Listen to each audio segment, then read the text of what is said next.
सोमवार की तेजी के बाद हमने मंगलवार को भी बाजारों में तेजी लौटती हुई देखी। हमने देखा निफ्टी, बैंक निफ्टी, सेंसेक्स सभी के अंदर एक अच्छी खासी रिकवरी देखने को मिली। हालांकि अगर हम यूएस और ईरान के वॉर की बात करें तो वहाँ पर अभी भी अनक्लैरिटी देखने को मिल रही है। सीज़ फायर कंप्लीट होने के बाद दोबारा से अब आगे क्या मोड होगा, इस पर अभी कोई क्लैरिटी नहीं है। हालांकि हमने भारतीय बाजारों में तेजी का ट्रेंड बनते हुए देखा। अगर हम बात करें निफ्टी की, तो निफ्टी करीबन 0.87% की तेजी के साथ करीबन 24,576 के लेवल पे क्लोज होती हुई नजर आई। वहीं बैंक निफ्टी में हमने करीबन 1.39% के गेंस आते हुए देखे और बैंक निफ्टी करीबन 57,371 के लेवल पे क्लोज होती हुई नजर आई। सेंसेक्स के अंदर भी हमने करीबन ऑलमोस्ट 1% के गेन आते हुए देखे और सेंसेक्स 79,273 के लेवल पे क्लोज होता हुआ नजर आया। हमने देखा इक्विटी मार्केट के अंदर एक शानदार रिकवरी देखने को मिली। डीआईएस की तरफ से खरीदारी देखने को मिली, स्मॉल कैप और मिड कैप के अंदर खरीदारी देखने को मिली। हमने देखा कि यूएस और ईरान की अनक्लैरिटी आने के बावजूद भी भारतीय बाजार एक अच्छा ब्रेकआउट देते हुए नजर आए। हालांकि आगे का मोमेंटम यूएस और ईरान के ऊपर डिपेंड करेगा, क्योंकि क्रूड के भाव में हमने बढ़त बनती हुई देखी है। हालांकि अगर हम दूसरी तरफ बात करें तो रुपी यहाँ पर अगेन वीक होता हुआ नजर आया और रुपी करीबन 93.48 के लेवल पे करीबन 0.5% की गिरावट के साथ ट्रेड होता हुआ नजर आया। तो रुपी के अंदर हमने गिरावट आती हुई देखी, इक्विटी मार्केट के अंदर हमने बढ़त बनते हुए देखी। यहाँ कहीं ना कहीं देखें तो यहाँ पे डॉलर भी थोड़ा स्ट्रेंथ देता हुआ नजर आया। ओवरऑल अगर हम बात करें तो अब यूएस और ईरान की टॉक के ऊपर मार्केट डिपेंड करेगा और आने वाले दिनों में मार्केट का मोमेंटम यूएस और ईरान की टॉक पर डिपेंड रहेगा। बट जिस तरीके से डोमेस्टिक मार्केट में हमने क्लोजिंग होती हुई देखी और पिछला अगर हम एक महीने की बात करें 1 अप्रैल से, तो एक पॉजिटिव मोमेंटम मार्केट में कंटिन्यूस रहा था।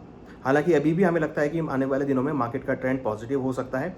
यूएस और ईरान का जो इशू है वो यहाँ पे लगता है कि आगे एस्केलेशन की तरफ बढ़ सकता है और कहीं ना कहीं अगर हुआ तो सीज फायर भी यहाँ पर देखने को मिल सकता है और सीज फायर की डेट आगे बढ़ती हुई नजर आ सकती है। हालांकि एस्केलेशन के चांस ज़्यादा नहीं है, ज़्यादा चांसेस सीज फायर के हैं और अगर सीज फायर होता है तो ये मार्केट बाजारों के लिए पॉजिटिव होगा। अब हम अगले लेवल्स की बात करें तो निफ्टी में इंपॉर्टेंट जो लेवल है करीबन 24,700 का रहेगा। 24,700 के ऊपर अगर निफ्टी ब्रेक होता है तो ऊपर में करीबन 24,900 तक के लेवल देखने को मिल सकते हैं। हालांकि 24,200 अब एक महत्वपूर्ण सपोर्ट निफ्टी में बन गया है। वहीं अगर हम बैंक निफ्टी की बात करें तो बैंक निफ्टी में इंपॉर्टेंट जो सपोर्ट है वो करीबन 58,000 के आसपास का रहेगा।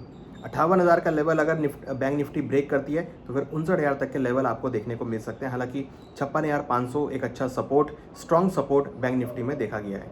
सेंसेक्स की अगर बात करें तो सेंसेक्स में इंपॉर्टेंट जो रेजिस्टेंस है वो करीबन अब 80,000 का रहेगा।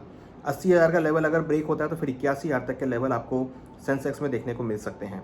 यहाँ अगर हम सपोर्ट की बात करें तो 78,000 एक स्ट्रॉन्ग सपोर्ट यहाँ पर बनता हुआ नजर आ रहा है। तो अगर हम ओवरऑल मार्केट की बात करें तो यहाँ पर एक रिकवरी का ट्रेंड देखने को मिला है, जिसमें सबसे ज़्यादा कंट्रीब्यूशन अगर आप देखेंगे तो बैंकिंग स्टॉक से, मेटल स्टॉक से और कहीं ना कहीं अगर हम बात करें तो डिफेंस स्टॉक से देखने को मिला है।